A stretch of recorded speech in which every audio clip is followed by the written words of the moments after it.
천지인 참부모 정착 실체 말씀 선포 천주대회. 이것도 다 없잖아. 이것을 기념으로 다 만들어 주려고 몇십만 권을 해서 창고에, 큰 창고에 쌓아놨어요. 내가 갈 때는 놀아줘. 오지 못한 사람을 찾아 주지 마. 이거 다 만들어 놨습니다. 다 있어.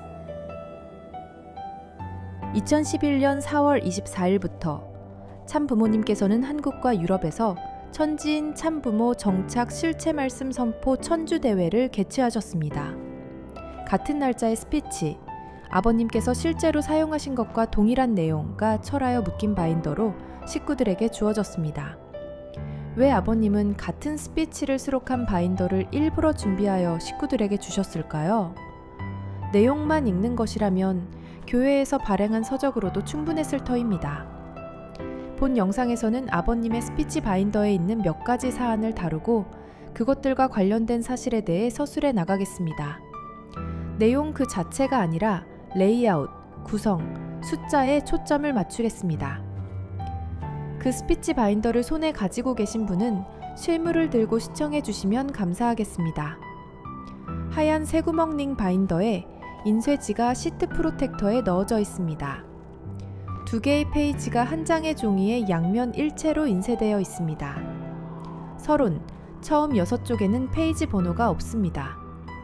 이어지는 메인 메시지에서는 74쪽을 제외하고 홀수 쪽에만 페이지 번호가 표기되어 있습니다.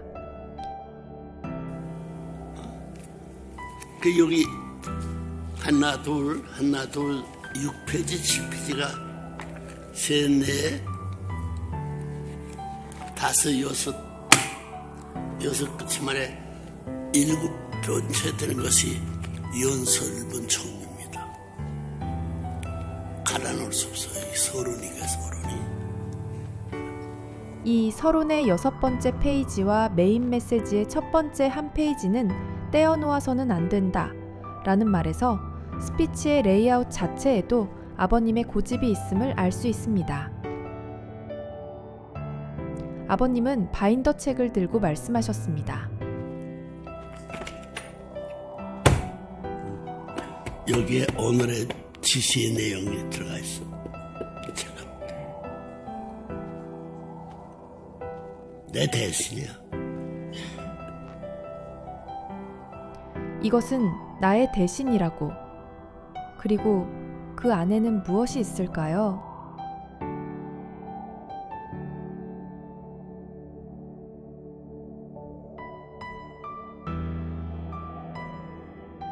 여기는 이 책을 받는 사람 비밀 내용을 쓰고 다 있어요.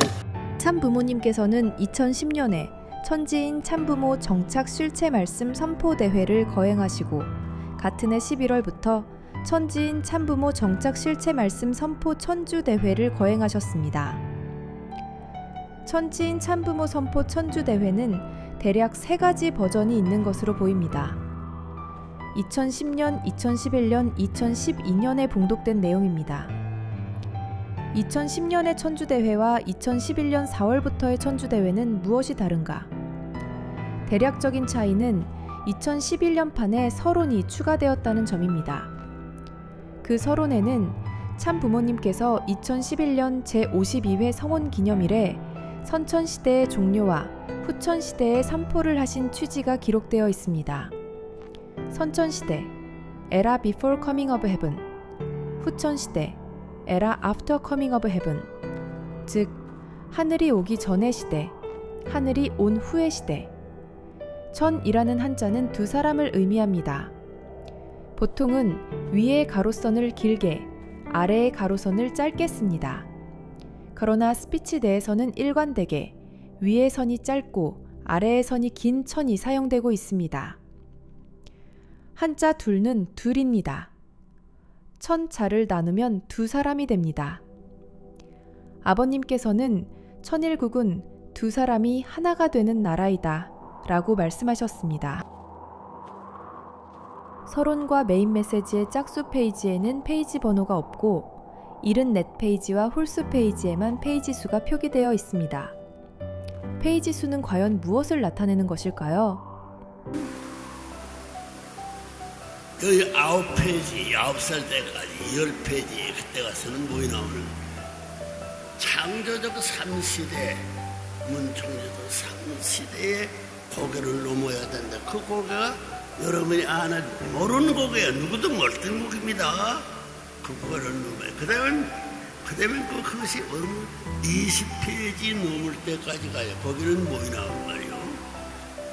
젊은 청년으로서 인생에 고민하는 주거 문제라든가 자기의 출세 문제라든가 하나님이라든가 있으면 누구도 돕고 하나님이 있으면 어떻다는 그 모든 문제 중심을 삼아가지고 선생님이 일생에 한 그 다음에 문제는 뭐냐 하면은 말이요. 하나님 아래 한 가족, 하나님 아래 하나의 가족. 이 책자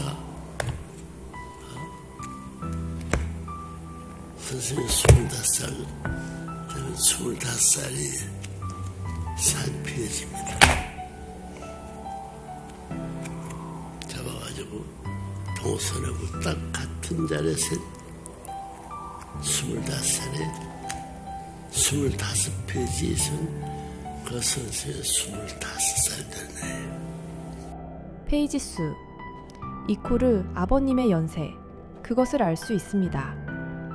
한국에서는 태어나는 시점에 아기를 한 살로 계산하는 풍습이 있습니다. 여기에서도 하나에서 시작하는 것은 한국 나이로 볼 수 있습니다. 생명은 어머니의 태내에서 시작된다. 한국 나이는 그 전통적인 생명관에서 탄생의 순간을 한 살로 셉니다. 이 셈법은 가족과 친구 사이의 연령 서열, 예의의 체계와 결부되어 오랫동안 일상에 뿌리내렸습니다. 한국 나이, 지륙구로 지금도 불리고 있습니다. 그리고 그 연령은 아버님의 생년으로도 치환할 수 있습니다. 즉, 하나 이골 1920년. 앞서 말한 대로 한국 나이는 태중 기간도 포함합니다. 그러므로 페이지 하나, 이 한 살라면 그 앞에 배치된 서로는 태중 기간에 해당한다고 볼 수 있습니다. 이 말씀 안에는 한 번만 나타나는 키워드가 많이 있습니다. 아버님은 그것들을 우연히 말씀의 흐름 속에 넣으신 것일까요? 한 가지 예를 들겠습니다. 33 이코르 1952년. 그곳에는 독생자, 십자가라는 말. 어느 쪽도 이 말씀에서 한 번만 나오는 말입니다. 예수님의 공생에는 33가지. 그러므로 특정 페이지에 놓인 키워드는 그 연령 혹은 그 해와 결부되어 있음을 알 수 있습니다. 이상으로 의도적으로 그 키워드들이 특정 페이지에 들어가 있음을 알 수 있습니다. 16 이코르 1935년. 아버님께서 예수님을 만난 해의 페이지에 나오는 한 번뿐인 키워드에는 천비가 있습니다. 24 이코르 1943년. 어머님의 성탄회의 페이지에 나오는 한 번뿐인 키워드에는 천인되어 있습니다. 41 이코르 1960년 영연세 협회. 1960년의 중요한 사건은 성혼식. 영연세 협회는 그 성혼과 연결되는 일로 보입니다. 1960년부터 10간십이지의 일주기 60년을 지난 2020년에 어머님은 가정연합의 명칭을 하늘 부모님 성회로 고치셨습니다.